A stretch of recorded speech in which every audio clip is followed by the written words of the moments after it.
welcome back to Got No Control Podcast. I'm your host, RONEK, and today we're out here in San Diego. We're live, tattoo session in progress. And before I introduce my special guest today, I just want to invite you guys to head over to gotnocontrol.com, check out our official merchandise, grab yourself a t-shirt, a hoodie, and so much more. This helps us to be more financially stable, to be more creative, and bring in more content, more episodes, and a little bit of everything.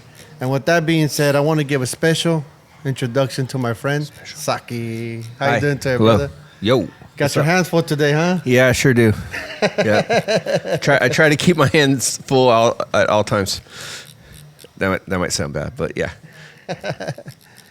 Really You bad. know, for those who don't know, man, me and you met during COVID. Yeah. You were among one of the very first people I ever interviewed. Oh, yeah. So I want to give you a shout out for that. We're here 4 years down the road. Yep. Can't believe it. We're here now in beautiful city of San Diego. What part of San Diego are we in? We're in Mission Beach. Mission Beach. On Garnett Avenue at 1026 San Diego Tattoo Company. So if you need a tattoo out here in San Diego In piercings. and piercings, then you know where to go. That's right. So I wanted to dive a little bit into, brother, for everybody that would watch this that don't know who Saki is. If you could tell me a little bit about who is Saki and what is home to Saki. Repeat the last one. Who is Saki And what is home to Saki?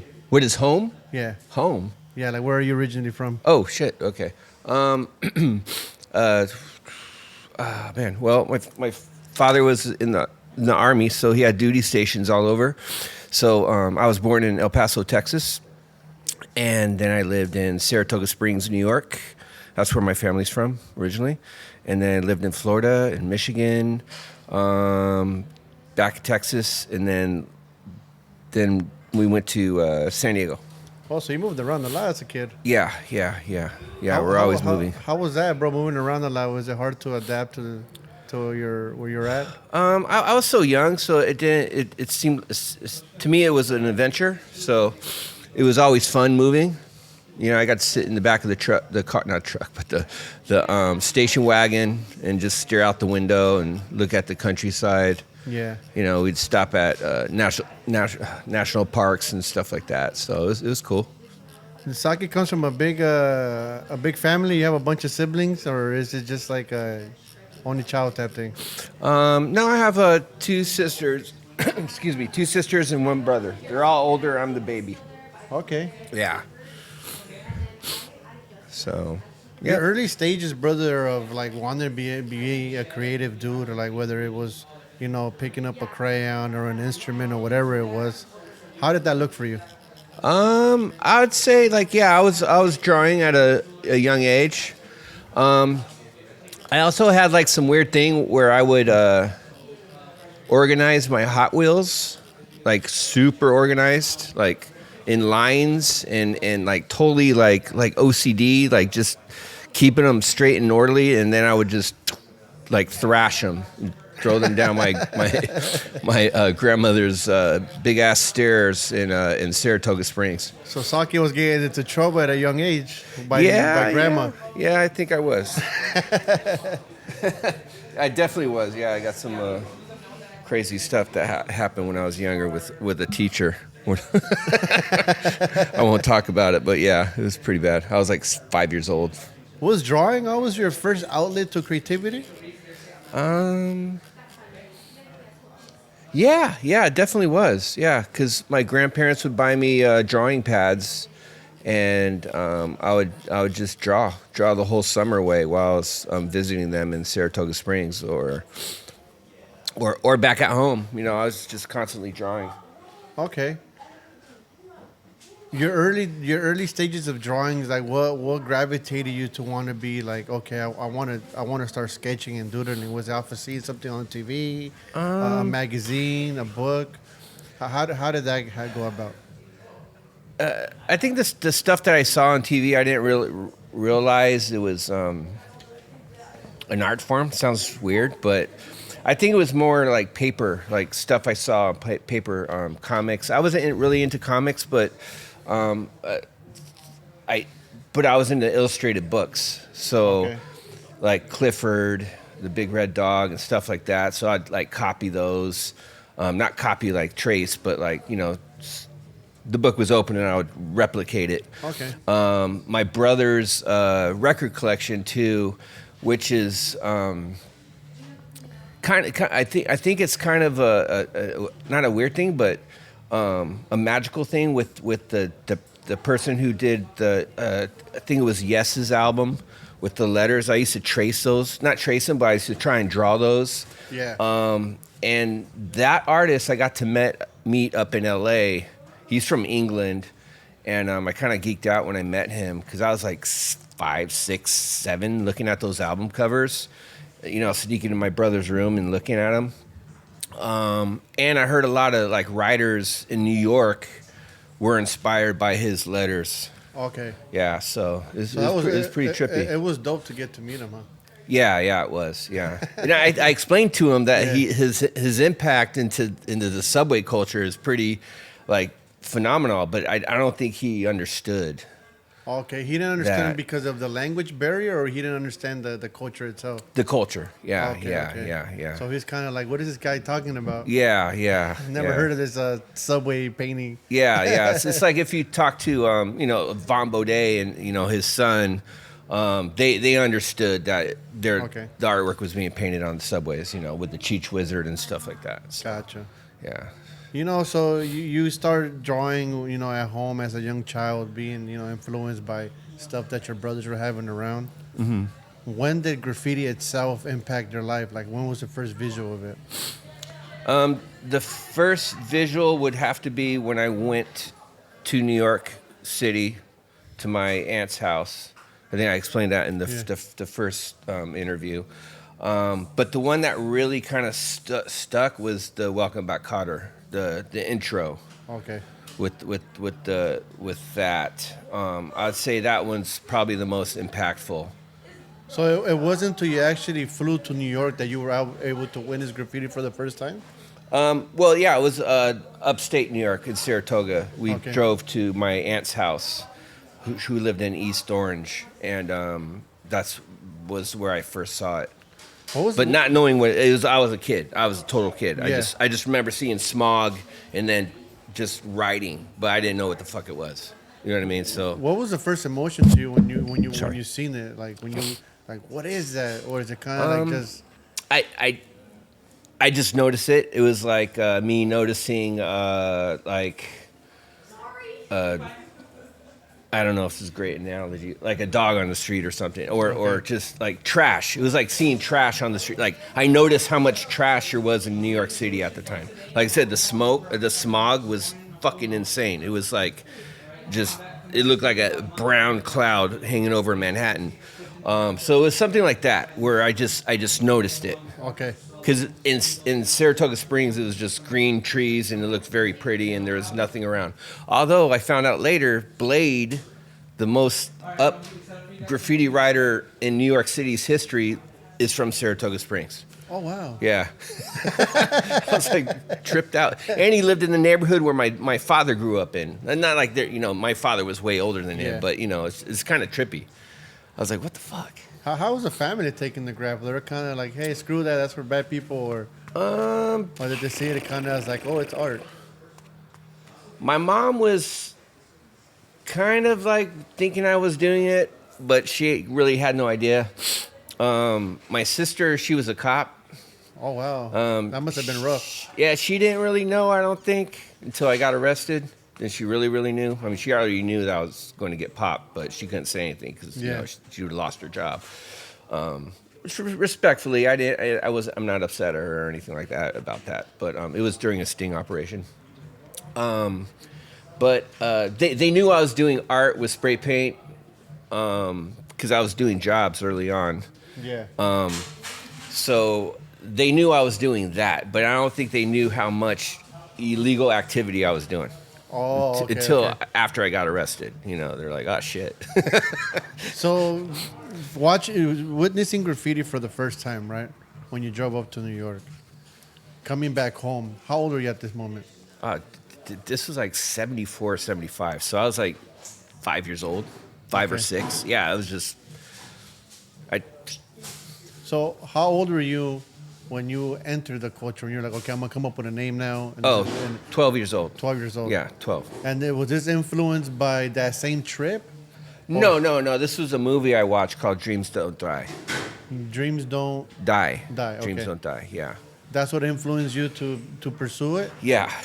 I saw the commercial for it, and I was like, this seems pretty cool. And then I watched it, and that was it. I was like, I'm doing this. Okay. So yeah, Dondi did the pieces in the movie and stuff like that. It was a pretty good movie. I mean, it's up there. it might have a little cheesy storyline and stuff like that, but it's pretty solid. What year was this? 1982. 1982. Yeah. That's when hip hop was just emerging, right? It was kind of like Out of New York City, yeah, it was. Yeah, it just got coined hip hop in 1982 or 81 by Bambaataa, and it just blew up. You know, and was this something that impacted you as well, the hip hop? Oh yeah. Was Early that on. something that influenced you? Oh yeah, for sure. Okay. Yeah. You know, so you're 12 years old. You just watched this movie, and then you start doodling it around, and you start getting a name, or do you have a mentor, or how does that go about? Yeah, I came up with a name. It was Solo, Solo. Okay. So I was like, I'm the only one doing this. I know that. You know, especially in my neighborhood, no one else was. There was gang riding, but there's no one like doing like what I thought I was doing was pieces. It was like almost a better version of a throw up, basically. Okay. But yeah, I have never seen anything like that in San Diego anywhere, and I was all over San Diego, like driving. Not I was driving, but you know, my mom went everywhere and stuff like that. So But as a 12-year-old, right? Yeah. As a 12-year-old, how long did it take for you to find someone else in the city doing the same thing that you were doing? my friends, Did you influence them to do it? yeah. Okay. But outside, it was I would say 1980. 1985 Okay. when I met it was 90 System and Wiz at the time, but 90 turned into Quasar. And the funny thing is they came over to my house in 83 as B-boys, Okay. but they weren't doing graph at that point, but I was. And what So Quasar wasn't doing art yet. I mean, he was probably doing art, but he wasn't doing graph. Okay. None of those dudes were. What put the connection together was this guy Ray, who is friends with Quasar and them. He was a dancer. He's a popper. He came over one day, and I was doing outlines with Pledge on the street, and he comes walking up, and he's like, "Oh, I didn't know you did graffiti too." And I was like, "What? What do you mean too?" You know, I don't know if it's the right exact. I just know the feeling and I just know the memory, but I don't know the word per word. You know what I mean? Yeah. And he's like, "Oh, he's like, "Oh, you need to go down to 32nd, the pits down there that we paint down there." Or he said but he didn't really paint. Yeah. He was just a really gifted artist. Although he did rock this one freestyle Pegasus on a wall one night when I was painting a piece, and I was just like, holy shit, it was like fucking perfect. Like one shot. Oh, with spray paint? Yeah. Like an outline. He was good with like Disney characters and stuff like that. Yeah. So it's funny though, because he never mentioned that it was the guys that would come over to my house with Ray. You know, we'd all break and hang out. Yeah. So when I went down to, he gave me an address, and it was to Mario Lopez, not Saved by the Bell Mario Lopez, but Mario Lopez, and he gave us a tour of Sherman Heights and in Logan where they painted. Yeah. And me and my friend Richie were like, we're going to come back and destroy this area, this wall. Yeah. So, and that's what we did. But, and then we met them, and we're like, Kenny? Like we all knew each other, so it was Yeah. kind of weird. So it's kind of like everybody was writing, but everybody didn't know type thing. Yeah. Okay. So, because a lot of people that were breaking, they turned into either like skaters or BMX freestylers and stuff like that, or they went into graph. Okay. So, predominantly because of the movie Beat Street.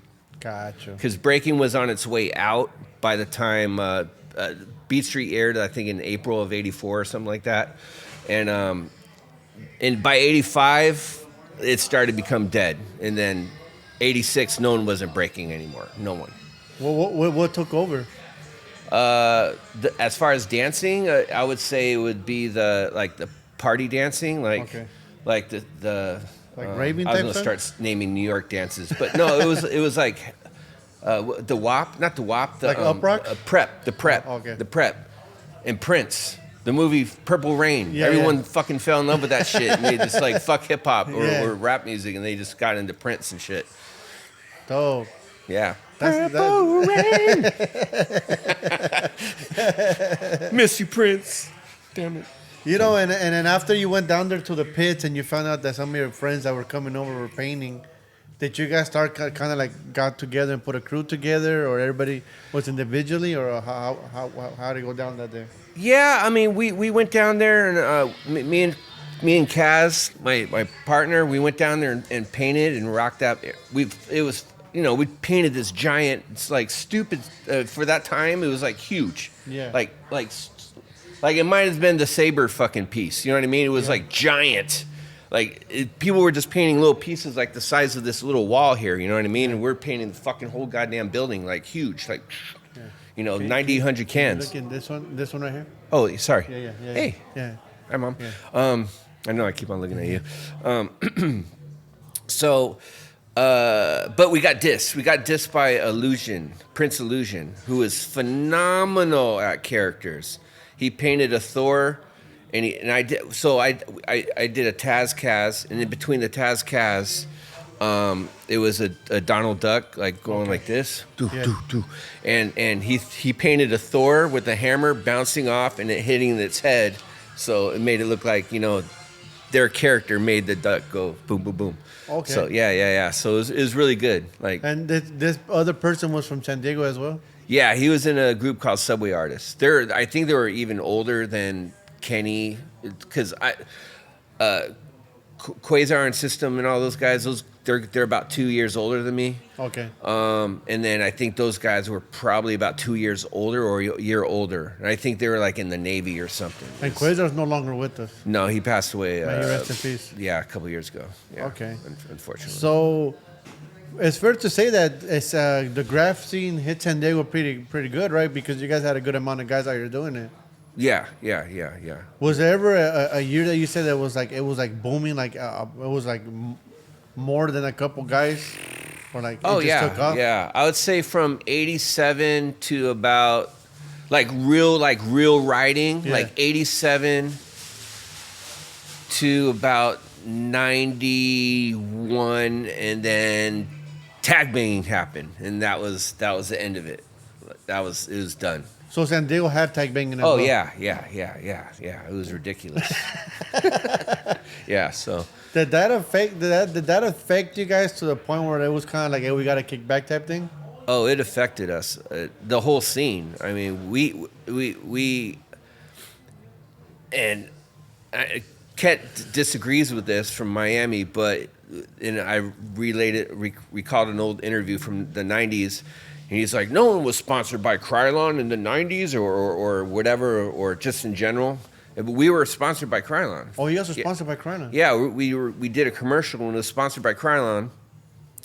And as the commercials were airing on Fox, Yeah. the tag bang epidemic just started.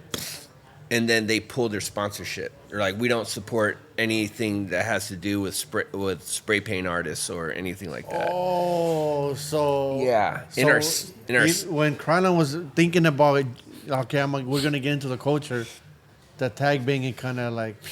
Yes, but they already were in the culture was it England or Germany or in Europe in general? Krylon had the brand called Sparvar. That's their sister company in Europe. Okay. And at that time in 90, was it 93 or 94? Shit, it could have been even earlier than that. It was like 92, 93, around there.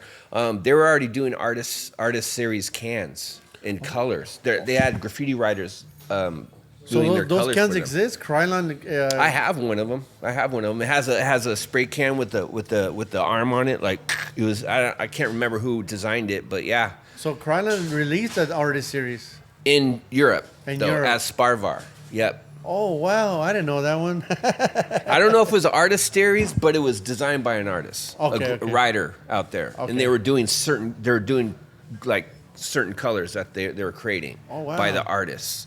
Yeah, That's so I dope. was like, you fucking hypocrites. Yeah, it had to have been around that time because that's why I was mad about that. Because How did the sponsorship happen for you with that, Krylon? How that did was that come about? that was through his name. It was through a commercial that we did through Fox. Okay. I don't want to give any more props to this person, so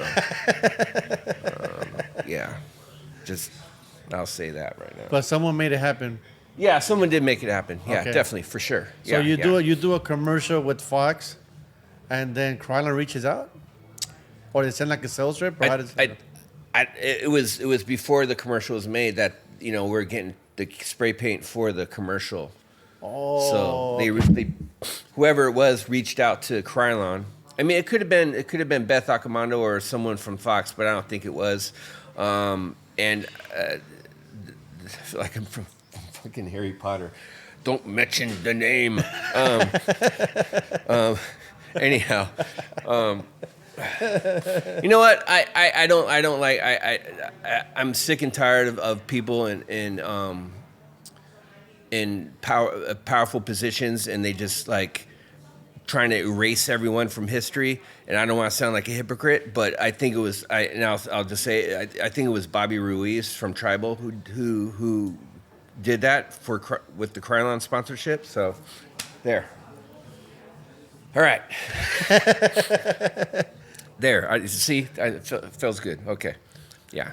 It's not a good look when you do that. So people try to cancel Bambaataa, and I mean I get that. I get that 100%. But you can't erase like what they did. You know what I mean? It's not cool. Anyways, okay. I heard someone. Well, I didn't hear someone, but someone told me. I don't know if this is true. This is just off of someone that mentioned it to me. That says that tag banging came from LA here. Tag banging came from LA to San Diego. Oh yeah, most definitely. Hell yeah. Is that how that happened? Oh yeah, 100%. So it was kind of like guys from LA were just like, all right, we're gonna move to San Diego, and they brought it down here. No, I think it was just because of younger cats hearing about it in the news. Yeah. And being impressionable and be like, oh, that sounds cool. We're going to write our names everywhere, and then we could I think it just happened organically, but I believe the seed was planted, definitely planted in LA, and the influence came down here. Okay. For by the younger kids, that must have been upsetting though, because someone like yourself, you're devoted to style writing and piecing and burners. Yeah. And now it's kind of like, now I got to deal with this. Yeah, it was. We lost a lot of jobs. We lost, not that it's about money, but we lost a lot of walls too, trying to paint and stuff and on the weekends and just chill and said, no, you can't, you're not welcome here anymore and this and that, We don't want to or see you guys trouble around. comes, you know. And then police officers too start seeing it as like a negative thing to be doing. They feel like everyone that has a can is a tag banger or has a gun, right? Yeah, exactly. Yeah, that's what happened as well. Wow. So how was it navigating that? Because eventually it died off, right? Or how did that go about? Yeah, it definitely died out, but its effects are still felt to this day. Okay. And it is what it is at this point, right? Yeah, it is what it is. Yeah. So you being influenced by New York graffiti. Anybody from New York that painted ever come down to San Diego to paint? Yeah, the most notable one would be Fizz. Okay.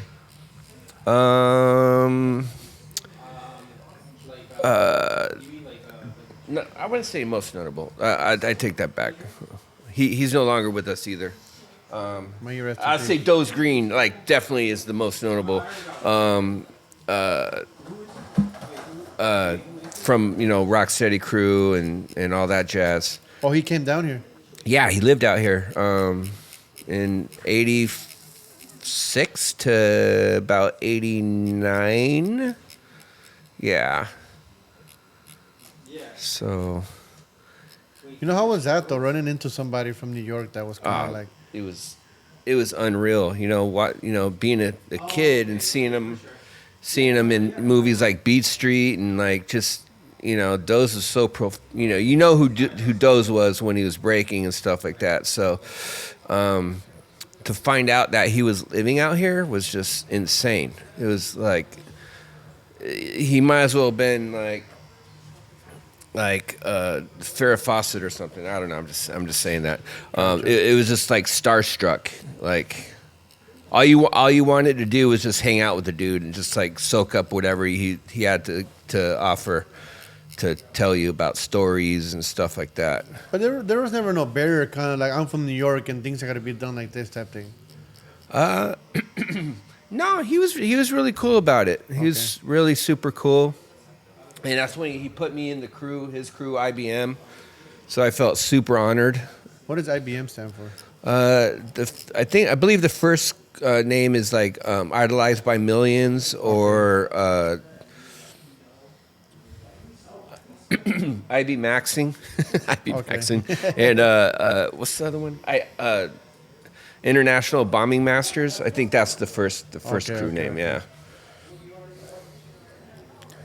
Dope. And brother, for you, was being part of a crew always part of the plan, or did that just kind of like stumble upon you? I think it came organically, like after I started writing, and then getting my friends involved and stuff like that. And knowing what's up, with the documentaries and the books that I had and stuff like that. It just you form a crew. Gotcha. And usually it to me it felt like it was people you knew, your friends. It wasn't like you saw someone painting a piece somewhere else and you're like, oh, let's get them in the crew, just because. And I think that's why like crew politics and all that stuff falls apart, because you start having people that aren't your friends, real friends in the crew. You know what I'm saying? You know what I'm saying? No, I hear you 100%. Yeah. For anybody out here that will kind of be listening to this and be like, I don't know who Saki is, right? Like, I don't who is this guy type thing, right? Yeah, who is this dude? Can you tell them a little bit more about, like, you're from San Diego, right? You've been part of this culture for X amount of years. Yeah. And do you still paint to today? Yeah, to be honest, I hate saying that. I haven't painted in a while because I was sick, like really sick for a period of time, 4 years, I believe, or longer. And the last time I painted with spray paint was during Comic-Con, like last year, but that shit was dumb what I painted. It just was not good. Prior to that, it was, like I said, years, because I actually forgot how to paint. Okay.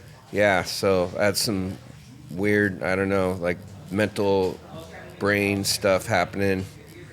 So, but I plan on to. The weather's really good.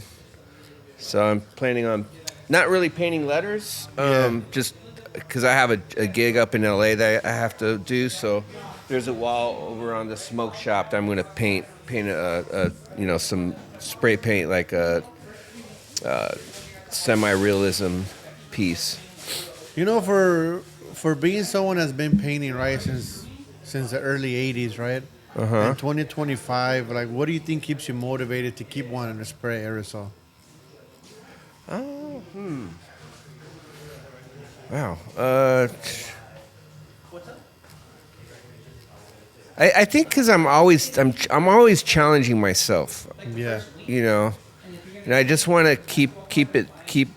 Before I had different motivations and stuff like that. It was like, oh, I I want people to understand that this is an art form, and it's legit and stuff like that. Now everyone knows about that now, and it's so that motivation's gone.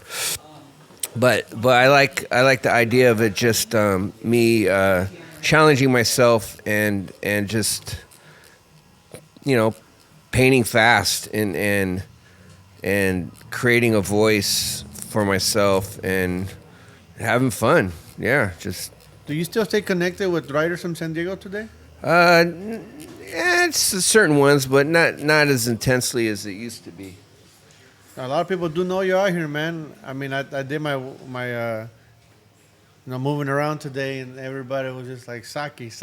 And I was like, Oh, that's cool. That makes you feel I good. know Saki. I'm gonna go see him today. And they were like, yeah, man, that's the guy you gotta go talk to. Oh, that's dope. How does that make you feel? Pretty good. Really good, actually. The people, are because that stuff never used to happen back in the day. I think, it feels good. You know what I mean? Because we're all getting old, and it's like all the whatever the petty stuff was in the past, and it's time to like unify and just like support each other. Was mentorship important for you early on when you were getting into graffiti? Like, did you have a mentor? No, my mentor was like the book called Getting Up, Okay. Subway Art, and Style Wars, Wild Style, all the New York stuff, man. Just Okay. I would say the closest mentor would probably be like being amongst friends and stuff, and Yeah. then later, like me and Quasar would totally bounce ideas off each other, and make each other better and stuff like that. So, Yeah, I've heard of Quasar. They've told me that he's definitely an iconic writer here in San Diego. yes, They mentioned to me someone else named Sodak. oh yeah, Louis, yep, Sodak, Sodak, yep, for Quasar. sure. There's some of the most iconic writers out of San Diego, and it's fair to say there's something here. For someone out there that might be like, well, what's going on in San Diego? You know what I mean? There's definitely been something here for quite some time now. Yeah, I mean, we've always like, just I could speak for Quasar for sure. He would want me to. Especially the scene in Spring Valley, although he was from Sherman area, we always had the ideas to be really super clean, Yeah. and we also pushed ourselves because we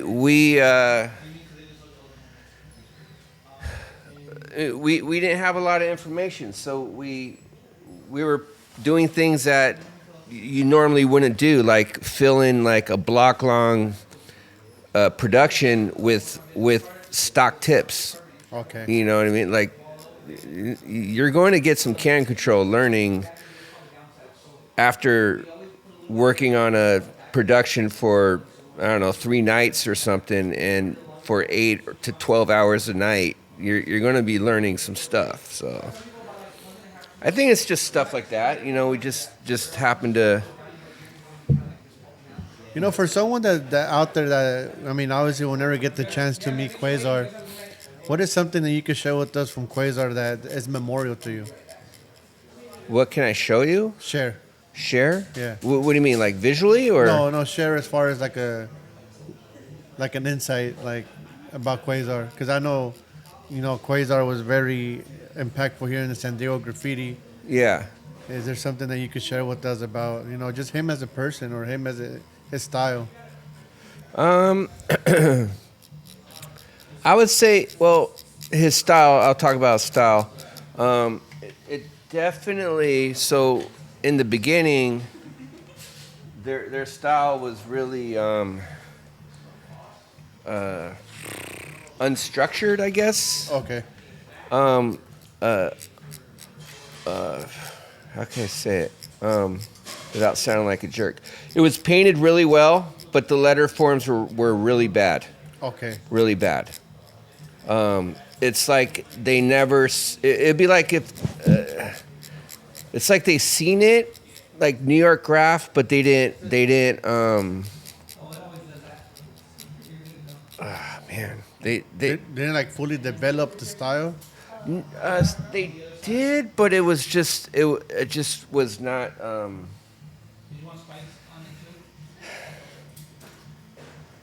It was wonky. Okay.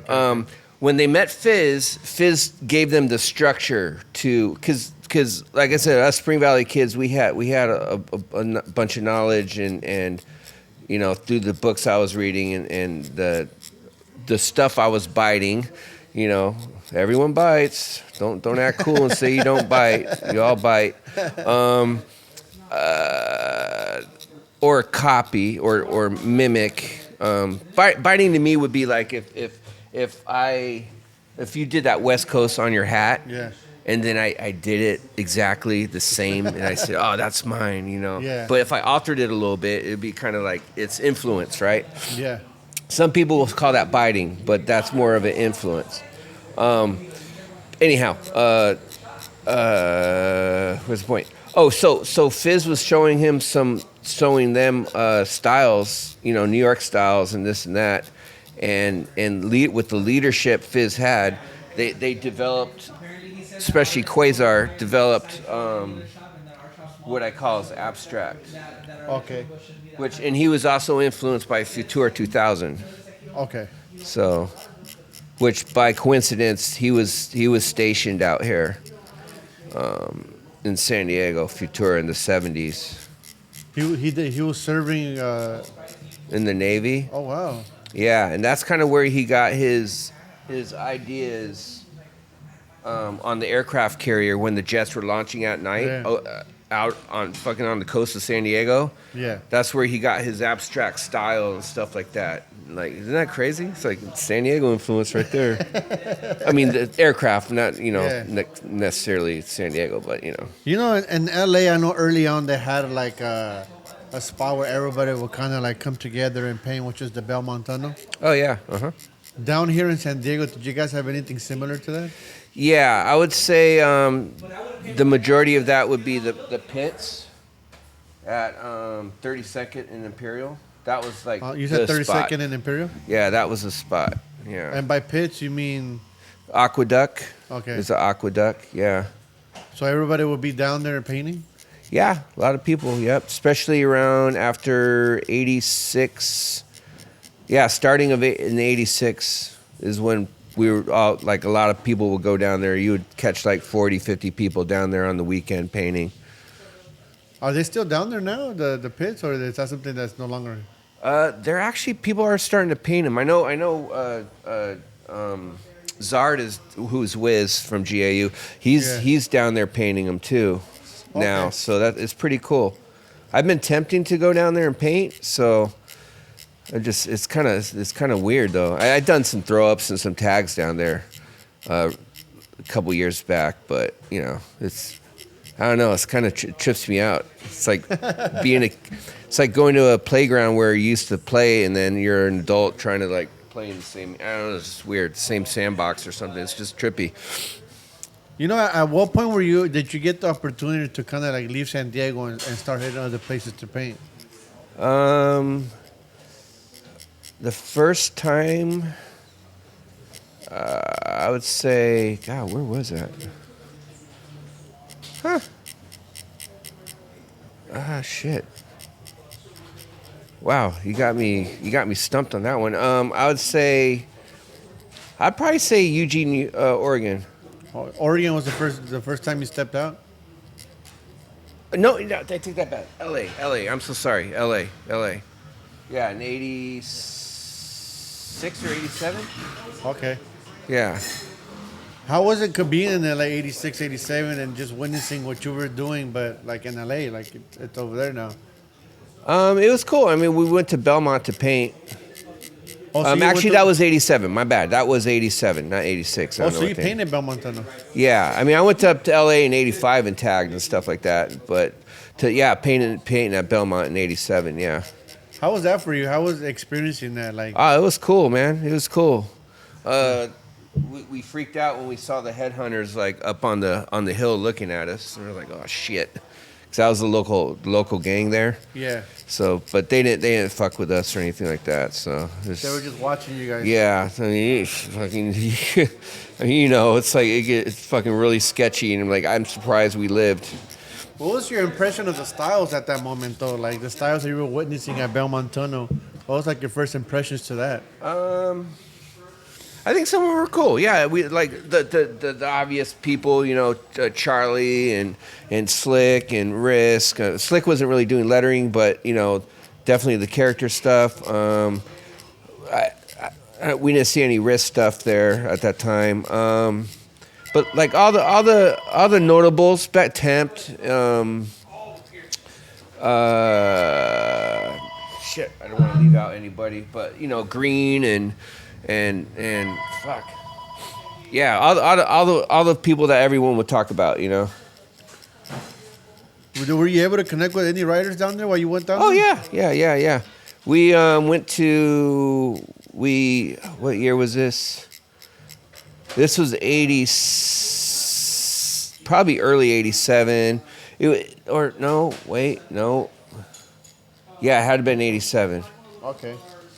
Or was it '86? Yeah, we would go up there often, just check out the yards. But we went to we did go to the motor tracks, but we went to not Sanborn. It was It was on the west side. It was near Santa Monica and Venice, and there was Riss talks about it in his book that some cats from San Diego went up there to not check. He said he checked to check him out. We didn't go there to check out Riss. We went there to just we stumbled upon him, and Severe was not with us at the. Severe did not go, so but in the book he said Severe was there, and I was like, no, he wasn't. But that's how we first met Risk. Yeah, it was cool, like seeing Flame and who's Cartoon now, or Mr. Cartoon, their pieces, WCA pieces and stuff like that. It was awesome. And we're like, and that's the funny thing. We're like, how the fuck, they're like, those lines, how are they getting those lines? We couldn't figure out how they got those lines, because we're still painting with stock tips. Yeah. But we didn't realize those were phantom tips. Which I told the story in the first one where a Spring Valley gang member came up to me and was like, "Hey, what are you painting with, man? Phantom tips?" And that's how we discovered what phantom tips were in '87, just a little bit after that. What is a phantom tip? It's off the tester caps. So it makes it really super clean, and you could cut. So we're like, what the fuck? Because I usually hear everybody say testers. Yeah, it's the first time I hear phantom. Yeah, because you rack them off the tester cans. When you say we went down there, who was with you when you got down there?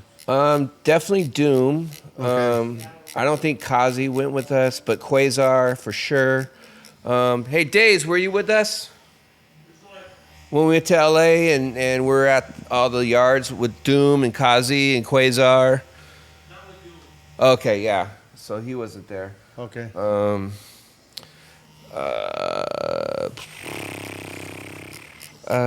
Maybe Zeno. Zeno might have went. Okay. Vapor might have went. Oh, so you guys went pretty deep down there. Oh yeah. We rolled deep, man. It was. We had fun, dude. We loved it. You know, and then, at what point do the LA writers start coming down to San Diego to paint? The first time we've ever seen LA, besides Pyro, I think he moved down here. Was probably when they were going to Tijuana to party, and we saw. It was during the age of when everyone was writing an ER at the end of their name, like Clever, Sever, it was ER, and we're like, what is that? That's cool, because it was just the ER and the R would be go, like nice and yeah. We're like, oh, that looks dope. And that was near Bayer Avenue in South Bay, like a few exits away from Tijuana, on a wall by a gas station. I can't remember the name, but that was the first time we've ever seen like cats from LA in San Diego. Oh, okay. Yeah, like it was so distinctive. Like they're LA. That's totally LA because we see Minor and like all the we go up to LA, we see tags in that style too. You know what I mean? So yeah. Did you ever have an opportunity to leave the country to paint and paint other countries? Yeah, I've gone to England a lot, Scotland, Germany. My favorite was Romania. Okay. Yeah, that was fun. But yeah, How's the Japan, Tokyo. But I just tagged and slap tagged and did all that stuff. But I didn't get to paint. I wanted to, but How's the culture out there in those countries? Is it alive when you were out there? it's small. Like in Romania it's kind of small. But Okay. it's well, I can't say it's small. That place was fucking destroyed. I mean, it was like brrr, like crazy. They paint trains and all that, but the stuff isn't good. It just isn't good stuff. Okay. Only a few things were good here and there. They have more of a muralist scene, I think, or I'd say not more of, but the muralist scene is better than the graph scene. I feel like everybody gravitates to their own style, right? Like some guys like to just do throw ups, other guys like to do bombs. Some guys like to go full on and do like full on pieces and burners, right? Yep. For you, what style do you think gravitated you the most? What style? Yeah. I mean, I would have to say like burners, like style, like wild style, semi-wild style, stuff like that. And then I would say bombing. I loved bombing. Yeah. And then creating my own lettering, but not creating my own lettering as far as like how can I describe it? So when I do pieces and stuff, every piece looks different from the other. I'm not painting stamp pieces over and over and over again. I'm doing something different every single time. Oh, okay. Yeah, because that's just the school I come from. Yeah. I saw Star Wars so many times, and the one that stood out the most, not really he had the best style or anything like that, but was Scene. Scene had, each piece was different. Every color scheme was different. And that like made a huge impression on me. And I was like, I want to be that when I get, better. Did you ever get a chance to meet the guy, Seam? No. Okay. Going into a piece, like when you're putting a piece together, how do you execute it? Are you like, you do the background first, or you structure out your letters first, or what is your procedure to put a piece together? Okay, you want me to run it down? Yeah. Okay, so basically, I need to concentrate with these stupid glasses out of the way.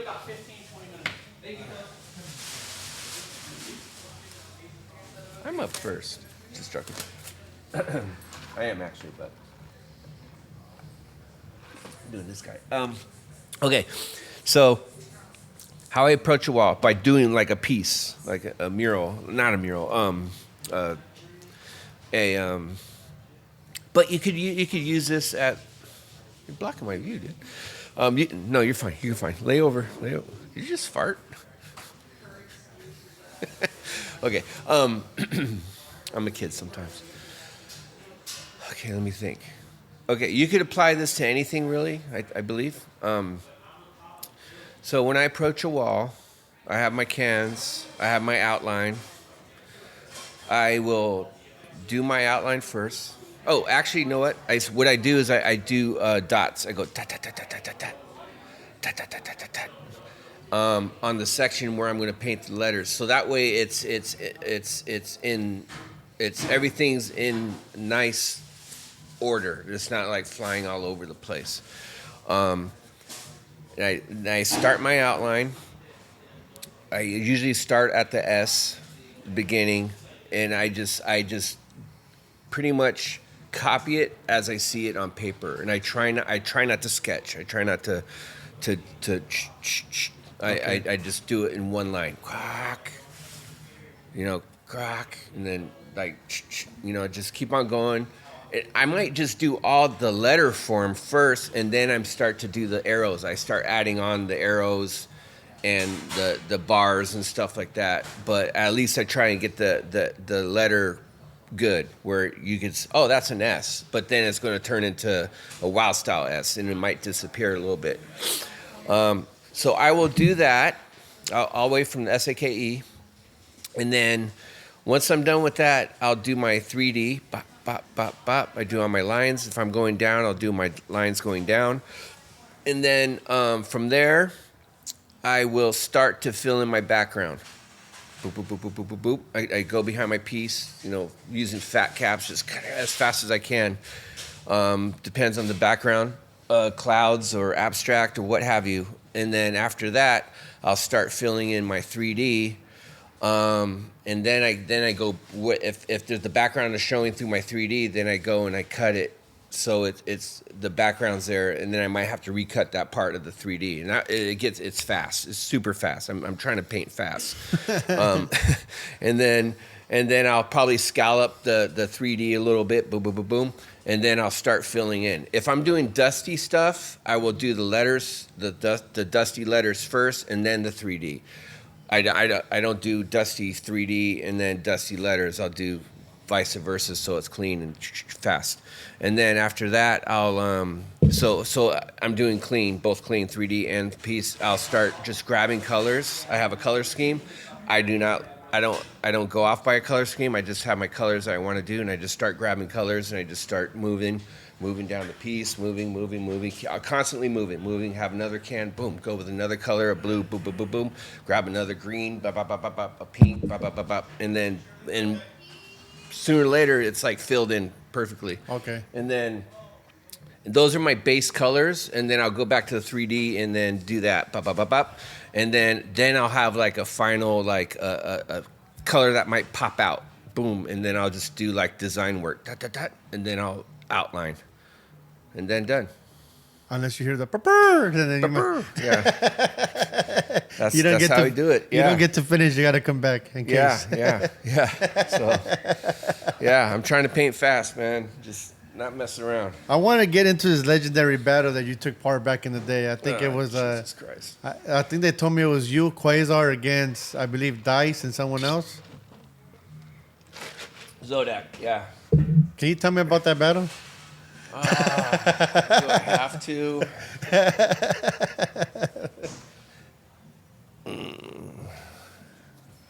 Hey, I got the photos. What do you want to know about it? I guess I just want to know about how it came to be. Where was it at? It was well. Was it kind of like on an ego type battle, or was it kind of like a friendly? Yeah, battle? they were young. They were kids. Okay. Yeah, I someone egged it on, I believe. Egos might have been smashed. I don't know. Like I said, there was a bunch of snafus I won't get into. Yeah. I can, but I don't want to throw people underneath the bus. But where was it at to begin with? Where was the battle at? It was in the sports arena. Sports arena. Yeah, originally it was supposed to be in the South Bay on Okay. a like a Home Depot or something like that, and but that fell through. Did they call you guys out, Last minute. or you got called, or you called them out? No. I'm trying to remember. Days. Who started the battle between us? Was it the kids, the kids, Dies and Zodak, or was it Quasar? Was he kind of channeling that? Like, What about it? who? Why did the battle start? Me and Quasar versus Dies and Zodak. I can't remember. I was doing the aerosol magazine at the time. That's why. So like, Did you egg that on? so remember we had meetings at the office. Yeah. Office Yeah. to agree on judges. Yeah. Score.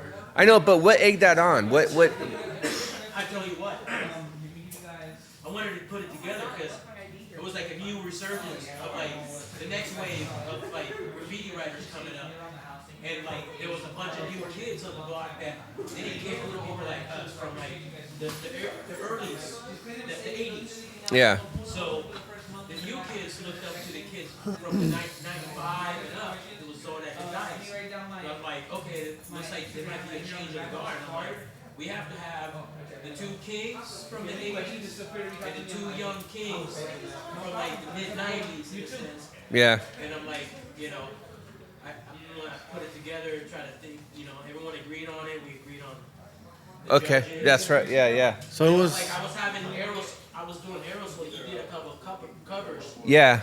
Remember you did an aerosol piece? Yeah. Yeah. We did the magazine. Yeah. Which was at the time like black and white Kinko's cut. Yeah.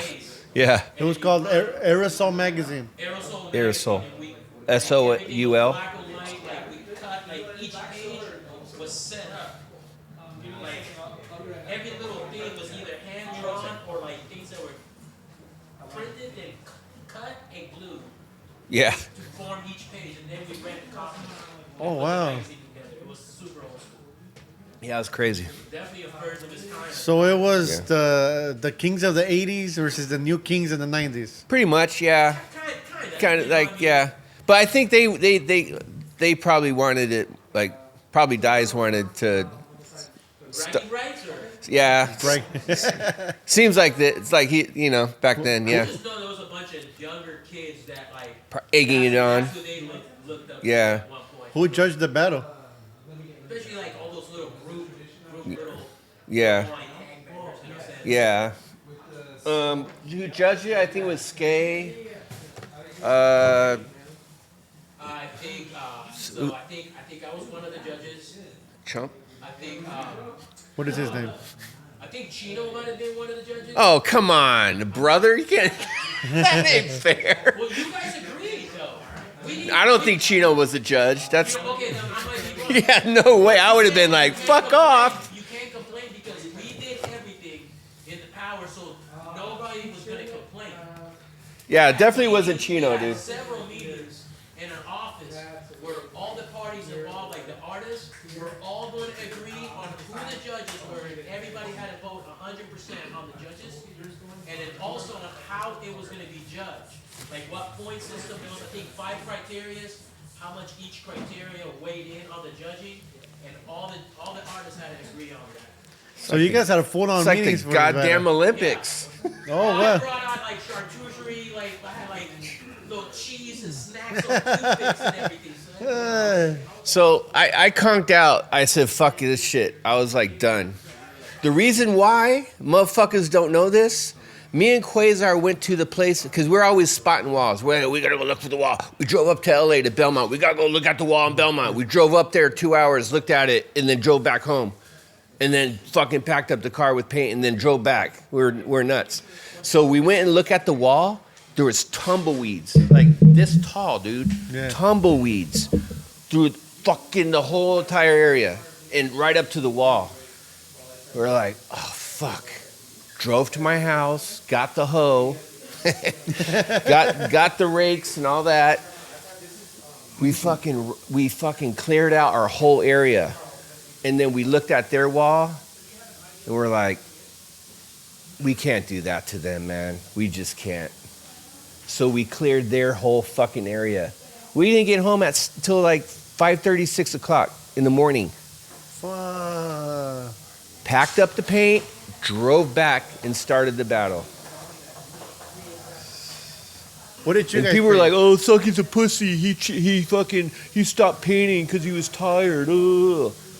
Oh, because I was fucking did fucking things for like 8 hours, like fucking yard work for 8 hours. Oh, so you quit the battle. You were like, Yeah, at the end I was done. I couldn't paint anymore, dude. I was about to pass out. I was like Okay. fucking done. Quasar kept So going. they're saying that's the only reason why you guys lost is because you guys didn't finish. I was like, And Quasar kept going. yeah, he kept on going. So he finished. I was raking more harder than him. yeah, he finished his piece and stuff. I was doing a lot of the background and the characters and all that shit. It was crazy. And Can't wait to see some pictures. we won. I got photos, dude. That shit's fucking bananas. That secret piece he painted created a standard. It's so. There's not a single drip on his piece. I counted over 80 drips on Dyer's piece. No, true story, dude. Yeah. It was flawless. It was a flawless piece, and he had 3D. Like, this is so weird because people always do 3Ds a certain way. He twisted that shit and was doing 3Ds in a different way, and wow. made sense. That's I don't know dope. how in the fuck he did that shit, but he did. See, Yeah. that's And I had dyes burning at the stake. He was getting burnt alive, and his hat said "Dies," D-I-E-S. yeah. And the funny thing is, I remember I took a photo of him at the Carnation Building, and I used that as a reference. But anyways, it was fun. It was stupid fun, I guess. I don't know. Tell me about It was different times. Arizona Magazine. Aerosol? Was that a San Diego-based magazine? Yeah. Days over there created that. Days? Yeah. Is it like? He's one of my early graph partners back in the day. Okay. Yeah. I met him in 85 at we were taking drafting class, and somehow he started talking about graffiti or something, and there's this place called the Kaz Building that me and my partner Kaz painted, a big ass fucking huge block letter Kaz, and it was supposed to say Kaz Taz, but there was not enough room, so we just painted the Kaz, and I did a Mickey Mouse. And he started talking about the building, and I was like, "That's me. I painted that." And he couldn't believe it until I busted out the outline and shit like that, or photos, and he's like, "Holy fuck, that is you." Yeah, so yeah, that's how we met. And the magazine, how long did the magazine run for? Maybe 6 months. No, I don't know. It didn't last too long. I think because of the whole fucking tag banging thing too ruined that. It was rad. Also, tapping was pretty heavy down here. Yeah, it was. I mean, not like L.A., but yeah, it was. Yeah. And is there anything you regret doing or not doing when it comes to graffiti? One of my regrets is I wish I would have went to England earlier on in like 80, 88, 89. Okay. Yeah. Why is that? Oh, because the scene out there, man. They're painting trains. They're fucking having raves on the tube. Like, all sorts of fun stuff, man. Like, I wish I moved out there, to be honest with you. Okay. Yeah, their scene was insane. Insane. I was out there a couple years back, and I was in my friend's neighborhood. He writes Hatch, who I give credit to be, like, I think the first dude to paint a modern day 3D piece in America. I mean, he already had the shit styles already down, and I was like, what the fuck is this? He showed me outlines, and then he painted, and I was like, what is this? This is wild.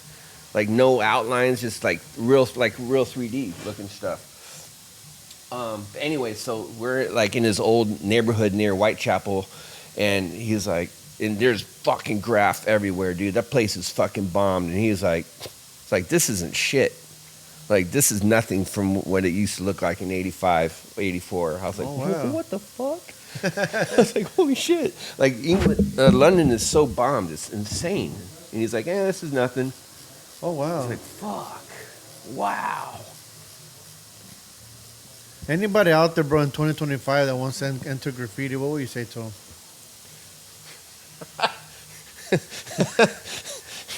Oh, man. Shit. I would say just like, I don't know, man. Everyone's like, it sounds like an old geezer, but you gotta learn your history. Like not like 10 years ago, not 20 years ago. You know, like revoke. You know, it's shit like fucking New York. You gotta learn that history. You know. You still keep your eye open for new up and comers out in San Diego? I mean, yeah. I always have my eye looking. I'll never ever turn that off. Yeah. You know. Um,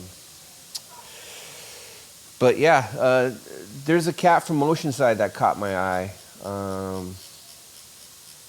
I can't remember what he writes, but he has an abstract style, really loose and fluid. And put your arm over here, buddy. Oh, nope, like that. Oh man, I just can't remember his name, but he's dope. He's pretty good. Like I would definitely, I'd be like, yo, you want to be in a crew? Which goes, past my, you need to be friends type of thing. But he's dope. He would have fit in. He would have fit in the '80s for sure. Where do you see graffiti 100 years from today? Oh, fuck, dude. You're making me. I don't know, man. It looks like it's heading towards. Fuck. I think it might be the same, dude. I think it's just going to be. There's not too much more you could do, like unless technology is part of that. But I think it's going to be kind of similar. Have you seen the guys that are hanging from the buildings? No, like with they're using rock climbing equipment. Yeah. Yeah. Have you seen it? Yeah, the guy who he paints mostly like black letters or something, Yeah. and they go kind of stylized. What do you think about that? Fuck that, dude. Like, I used to wash windows on high rises, dude. Like, Okay. and getting the cage and stuff like that. Yeah. Oh man, I just that shit gives me the chilly willies, man. I don't know. I haven't heard that word in a while, the chili willies. Yeah, that is whew.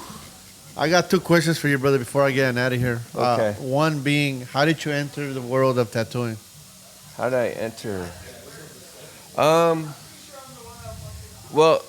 how did I enter? Let's see. Scene was definitely an influence, but I didn't think much about it at the time. The person who tattooed my ankle, my first tattoo, kind of gave me in 96, I believe, 1996 is when he tattooed it. Yeah. That was like, this is kind of cool. But I was intimidated by it. And then I would say, I just think out of, it might have been grimy, to be honest with you. When I was living in Arizona, he was tattooing, and I never really thought about this, but he was part of our crew, TBK out there, along with DJ Z-Trip. You said TBK? TBK, Okay. yeah, Tempe Bronx crew with the K. And Grimy was in our crew, and he started tattooing around that time in '97, and I was going to have him do a Mode 2 character on my arm. Okay. And I think that kind of really sparked it, like the idea of like tattooing. And then when I got back to San Diego, I grabbed my portfolio and went to Mission Beach Tattoo. Yeah. And walked in there and I talked to this guy named Woody, who owned it, and we negotiated, because at that time was $5,000. Yeah. I had a canvas, and I was like, I have this canvas, it's worth $5,000. And he's like, okay. And that canvas is in his other shop to this day called Sideshow, just 6 doors down. He owns this shop too. He still has it. Yeah, he still has it. Oh, so, wow. Yeah, that's where I got my start. That's crazy. So I'm like full circle. I just started tattooing again last year. Okay. So not here, but I was at another shop. But I started back at Woody's shop in October. What is your style when it comes to tattooing? What would you say is your style?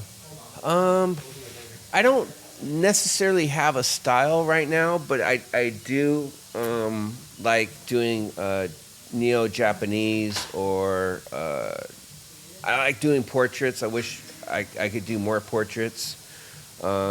But I like doing all sorts of tattoos. So, yeah. So if anybody wants to get a tattoo, where can they find you? Right here at this station. It's this beautiful station. It used to be Mao's station. Shout out to Mao. Fuck you, David. Last question I got for you, brother. Wait, hold on. 1026 San Diego Tattoo Club on Garnett Avenue. Beautiful Garnett Avenue. Beautiful Garnett Avenue. What part of San Diego are we in again? Pacific Beach. Pacific Beach. 2.5 blocks away from the beach, baby. Two and a half. We're right by the beach right now? Yeah, man. I didn't even know. I didn't even know that. Yeah, dude. There's Kiki. Hi, Kiki. Oh, Kiki left. Last question I got for you, brother, before I get out of here. Yes. Favorite sneaker of all time to paint in? Fuck.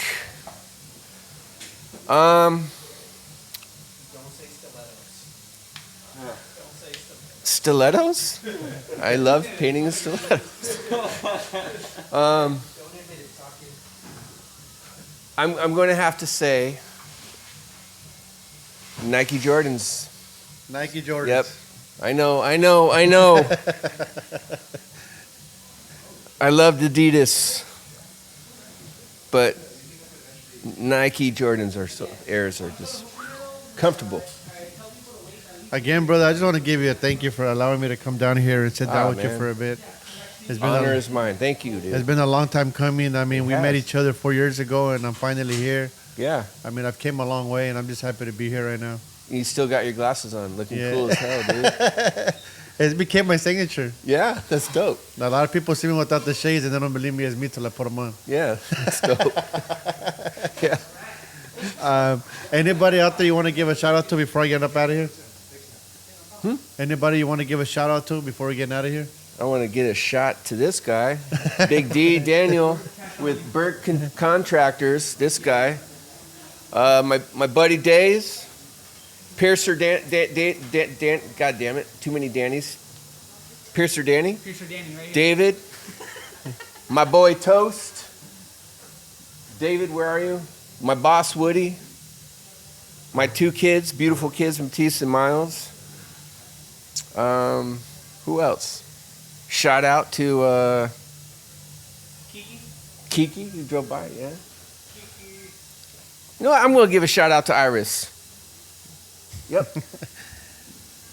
You heard it from the man himself. That's We're right. out here in San Diego, Iris. Pacific Beach. My mom's. Make sure to head over to gotnocontrol.com. Fucking Grab yourself RONEK. a t-shirt, a hoodie, and Shout so out much RONEK. more. And if not, it's always free to just like and subscribe. Show us some love. We're out here with Saki. Till next time. Peace.